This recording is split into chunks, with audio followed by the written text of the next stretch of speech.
Hey, I'm Christian. I'm one of the volunteers here at Harbor Kids. I'm reading you a story today. It's called The Man Who Didn't Have Any Friends, None. Not a friend. This is actually not a biography about me. It is about this guy named Zacchaeus. It's a great story. Tune in. All right, so there once was a man who didn't have any friends. Not a single one. You have any friends? Well, duh, of course you do. But not Zacchaeus. Poor Zacchaeus didn't have any. You're probably wondering why. Was it because he was so short? That's not a reason not to like someone. Was it because he had a name that was hard to say? Well, that's not a good reason to not like someone either. Even though he was short and did have a funny name, that wasn't it, no. People didn't like Zacchaeus because he stole their money. Zacchaeus collected taxes, what people paid the king, but he took more than he was supposed to and kept the extra money for himself. And it made him really rich. Everyone knew what he was up to, and it made them really angry and grumpy. They didn't like Zacchaeus one bit. I don't know that I would either. So they made sure he knew it by doing things like avoiding him and walking on the opposite side of the street when they saw him coming, and pretending not to see him, and whispering things like, "Psst, there's that nobody who thinks he's a somebody, nerd," loud enough so he could hear. Anyway, one day, a huge crowd gathered by the road. Jesus was coming to their town and everyone wanted to see him.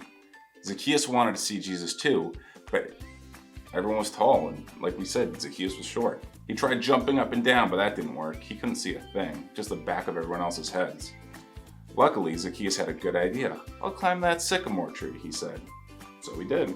He was surprisingly good at climbing trees for a man who was so unusually short that he'd take a flying leap just to get into his chair that morning.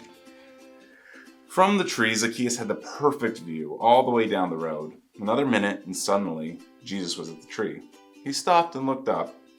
And Zacchaeus saw Jesus, and Jesus said to Zacchaeus, "Hey, let me come over to your house." Zacchaeus almost fell out of the tree. Come to his house? No one ever wanted to come anywhere near his house, let alone inside it. The people saw this, and needless to say, it made them even more mad. They mumbled and murmured and muttered, "Why is Jesus being kind to that big sinner? Doesn't Jesus know about him?" Zacchaeus scrambled down and took Jesus to his house right away. He was in a big hurry because he didn't want Jesus to change his mind. Perhaps Jesus hadn't heard about him. Perhaps Jesus didn't know about how he'd been stealing and how no one liked him, and how he didn't have any friends. But Jesus knew. He knew all about Zacchaeus and his stealing and everything, and he still loved him. Zacchaeus was ashamed. "Lord," he said, turning pale, "what I've done is wrong, but now I want to do the right thing. I'll give back the money to everyone, 4 times what I stole." And that's just what he did. Jesus smiled. "My friend," he said to Zacchaeus, "today God has rescued you." Jesus loved Zacchaeus when no one else did. He was Zacchaeus' friend even when no one else was, because Jesus was showing people what God's love was like. His wonderful, never stopping, never giving up, unbreakable, always and forever love. Even when you're Zacchaeus.